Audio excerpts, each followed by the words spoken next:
기도하겠습니다. 하나님 아버지, 은혜를 감사드립니다. 귀한 명절을 저희들에게 허락해 주셔서 감사드립니다. 어려운 때에 보내는 명절을 주님께서 은혜 가운데 지켜주셔서 성도들이 가족과 함께 위로와 힘을 얻는 시간들이 되게 하여 주옵소서. 이 새벽에도 저희들에게 은혜 주셔서 오늘 하루도 주의 뜻을 이루어가게 하여 주옵소서. 거룩하신 예수님 이름으로 기도드립니다. 아멘. 찬송가 93장입니다. 찬송가 93장입니다. 통일 찬송가도 93장입니다. 93장입니다.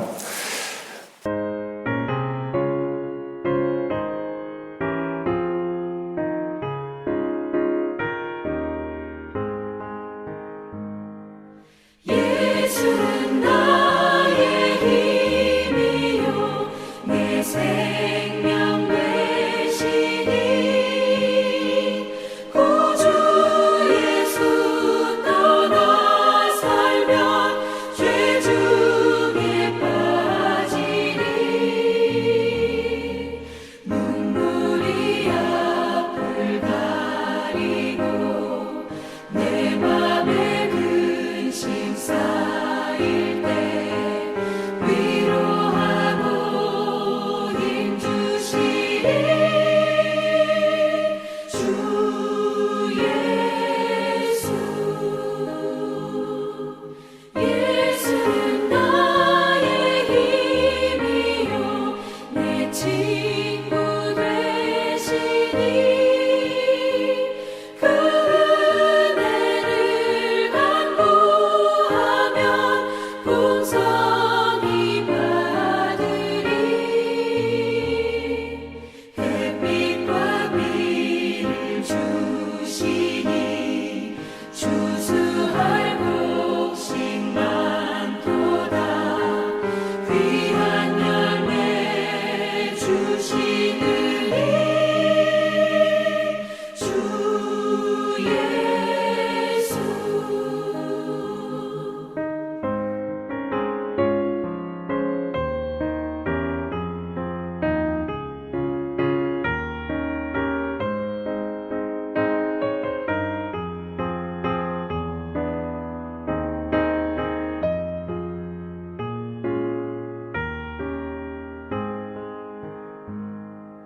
예수는 나의 힘이요 내 기쁨 되시니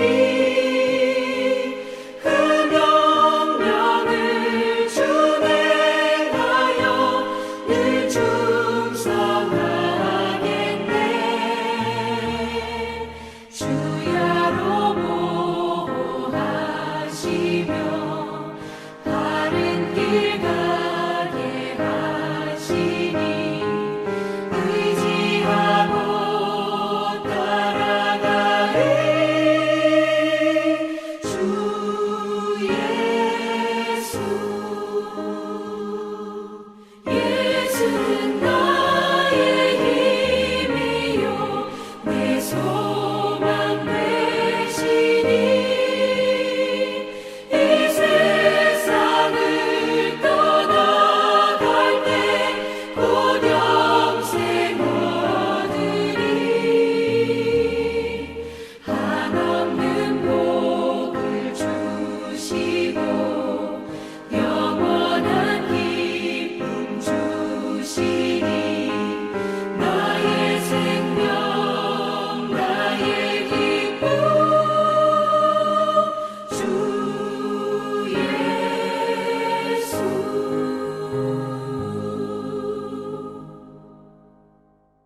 말씀을 보겠습니다. 사무엘상 17장 55절부터 58절 말씀입니다. 사무엘상 17장 55절부터 58절 말씀입니다. 찾으셔서 한 절씩 교도하도록 하겠습니다. 찾으셨으면 교도하겠습니다. 사울은 다윗이 블레셋 사람을 향하여 나아감을 보고 군사령관 아브넬에게 묻되 아브넬아 이 소년이 누구의 아들이냐? 아브넬 이르되 왕이여 왕의 사심으로 맹세하옵나니 내가 알지 못하나이다 하매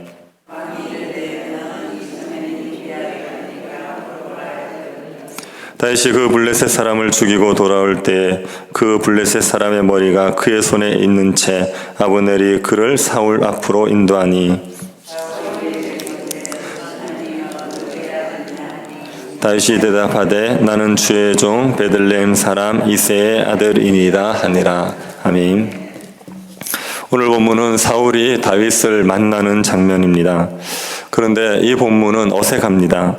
전체 흐름을 볼 때 잘 이해가 되지를 않습니다.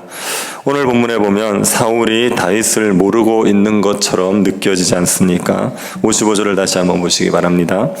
사울은 다윗이 블레셋 사람을 향하여 나아감을 보고 군사령관 아브넬에게 묻되 아브넬아 이 소년이 누구의 아들이냐? 아브넬이 이르되 왕이여 왕의 사심으로 맹세하옵나니 내가 알지 못하나이다 하매 사울이 다윗이 블레셋 사람을 치러 나가는 것을 보고라고 말했습니다.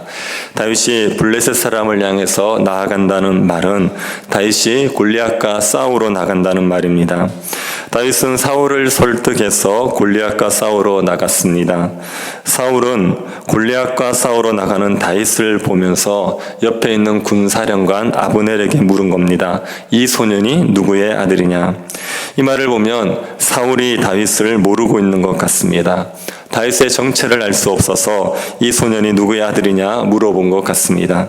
그런데 사울은 이미 다윗을 알고 있습니다. 16장을 보면 다윗은 악귀에 시달리는 사울을 위해서 사울을 위한 악사로 추천을 받았습니다.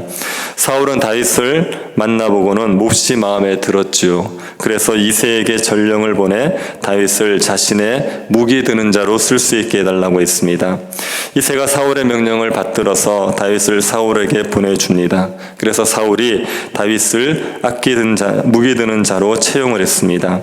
다윗은 무기 드는 자로 있으면서 사울이 악기에 시달릴 때마다 수금을 연주해서 사울을 상쾌하게 만들어줬습니다. 사울이 이 다윗을 모를 리가 없습니다. 사울은 이미 다윗을 알고 있습니다.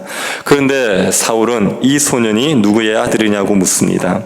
이 말은 다윗이 누구의 아들인지 몰라서 묻는 것이 아니라 다윗의 집안을 자세히 알고 싶어서 묻는 말입니다.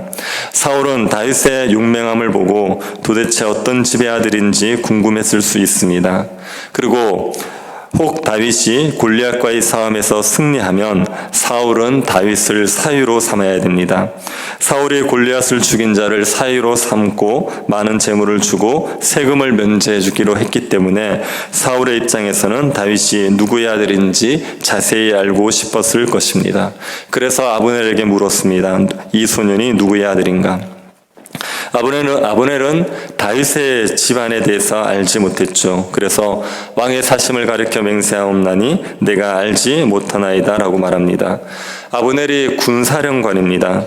군사령관인 아브넬이 다윗을 누구의 아들인지 모른다면 다윗의 집은 유력한 집이 아닙니다. 이새가 베들레헴에서 좀 유력한 사람일 수 있지만 이스라엘 전체에서는 그 이름이 알려지지 않았습니다. 이새의 아들 3명이 전쟁에 참여했지만 이새의 집은 이스라엘에서 두각을 나타내는 집이 아니었습니다. 아브넬이 알지 못한다고 하자 사울이 아브넬에게 지시를 합니다. 이 소년이 누구의 아들인지 물어보라. 아브넬은 사울의 지시에 따라서 다윗이 누구의 아들인지 물어봤을 겁니다. 전쟁 중이었으니까 이스라엘 군사들에게 물어봤겠지요. 하지만 아브넬이 물어본 군사들도 다윗이 누구인지 알지 못했습니다. 그러던 차에 다윗이 골리앗을 죽였습니다. 다윗은 골리앗의 머리를 들고 왔습니다. 아브넬이 이 다윗을 사울에게로 이끌어 갑니다. 다윗은 골리앗의 머리를 들고 사울 앞에 섰습니다. 그때 사울이 다윗에게 묻습니다. 소년이여 누구의 아들이냐? 사울은 넌 도대체 누구 집 아들이기에 이런 대단한 일을 할 수 있었느냐? 이렇게 물은 거죠. 사울은 골리앗을 죽일 정도라면 평범한 집의 아들일 수 없을 거라고 생각한 겁니다. 분명 대단한 집의 아들일 거라고 생각한 겁니다. 그래서 자꾸 묻습니다. 소년이여 누구의 아들이냐? 그러자 다윗이 말합니다. 주의 종 베들레헴 사람 이새의 아들이니이다. 다윗은 자신의 출신을 말했습니다. 사울이 다윗의 말을 듣고 고개를 끄덕였을 것 같지는 않습니다. 이스라엘 이름이 사울에게는 낯설었을 것이고 사울은 여전히 의아했을 겁니다.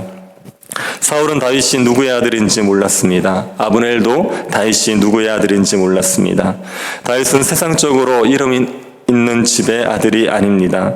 그런데도 다윗은 골리앗의 목을 자르고 이스라엘을 구원했습니다. 이 다윗은 예수 그리스도를 예표합니다. 예수 그리스도는 세상적으로 유력한 집안의 아들이 아닙니다. 사람들은 예수님을 마리아의 아들이라고 불렀습니다.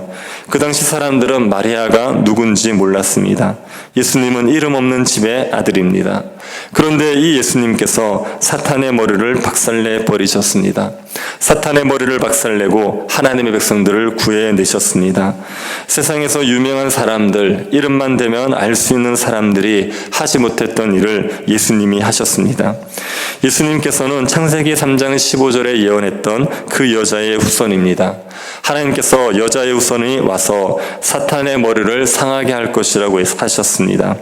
사탄의 머리를 깨뜨려서 사탄의 종된 사람들을 구원해 내실 것이라고 하셨습니다.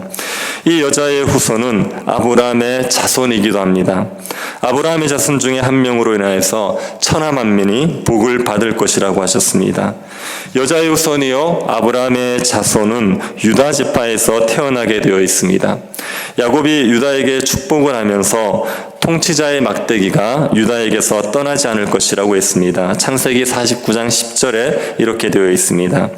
규가 유다를 떠나지 아니하며 통치자의 지팡이가 그 발 사이에서 떠나지 아니하기를 실로가 오시기까지 이르리니 그에게 모든 백성이 복종하리로다.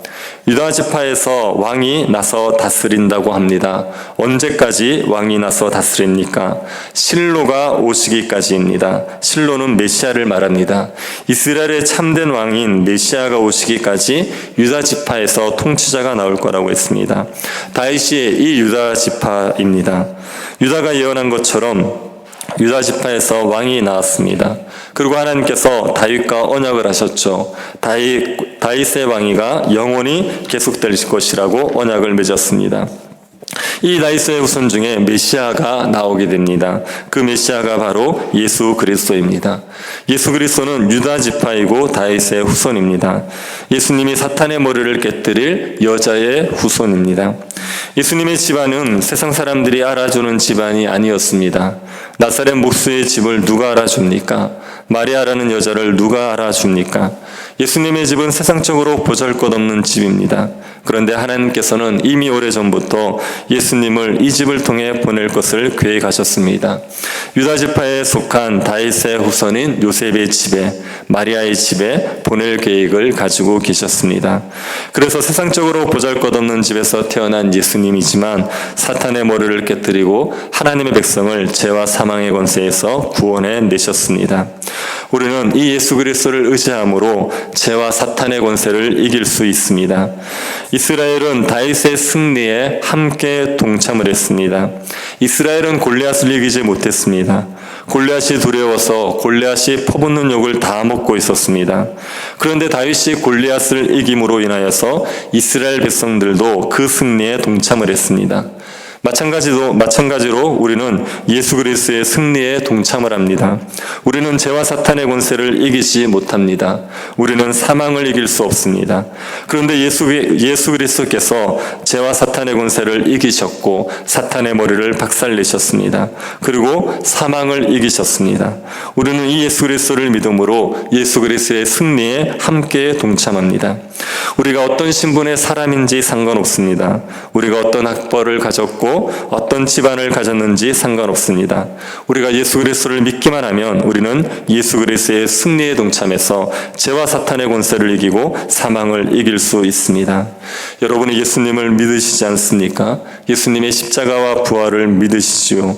다윗이 골리앗을 박살낸 것처럼 예수 그리스도께서 사탄의 머리를 박살낸 것을 믿으시지요.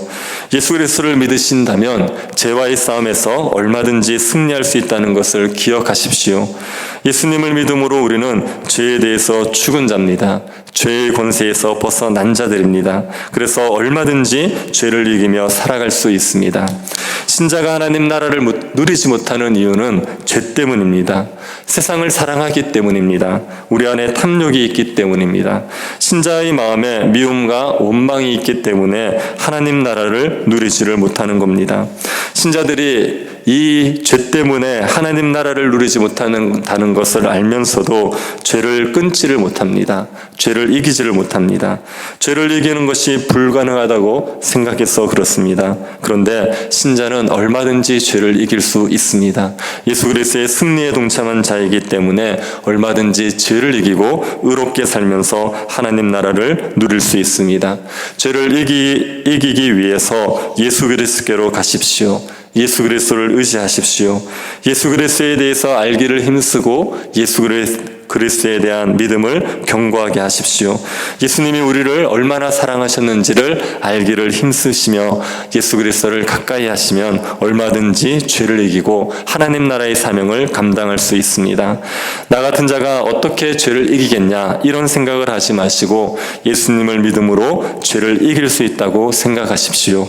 믿음으로 죄와의 싸움에서 승리하여 하나님 나라의 복을 누리고 제사장 나라의 사명을 감당하면서 살아가는 주의 백성들이 될 수 있기를 바랍니다. 하나님 아버지, 무명한 집에서 나신 예수께서 우리의 구원자 되심을 믿게 하심을 감사드립니다. 사탄의 머리를 깨뜨리신 예수 그리스도의 승리에 동참한 저희들이 죄를 이기게 하여 주옵소서. 날마다 죄와의 싸움에서 승리하여 하나님 나라 복을 누리며 제사장 나라의 사명을 감당하게 하여 주옵소서. 거룩하신 예수님 이름으로 기도드립니다. 아멘. 하늘에 계신 우리 아버지여, 이름이 거룩히 여김을 받으시오며 나라의 임하옵시며 뜻이 하늘에서 이룬 것 같이 땅에서도 이루어지이다. 오늘날 우리에게 일용할 양식을 주옵시고 우리가 우리에게 죄 지은 자를 사하여 준 것 같이 우리 죄를 사하여 주옵시고 우리를 시험에 들게 하지 마옵시고 다만 악에서 구하옵소서. 대개 나라와 권세와 영광이 아버지께 영원히 있사옵나이다. 아멘. 교회가 죄와의 싸움에서 승리할 수 있도록 기도해 주시고 명절에 성도들의 가정이 평안할 수 있도록, 그리고 수험생들 위해서 기도해 주시고 병중에 있는 성도들 위해서 기도해 주십시오. 그리고 개인적으로 기도하시기 바랍니다.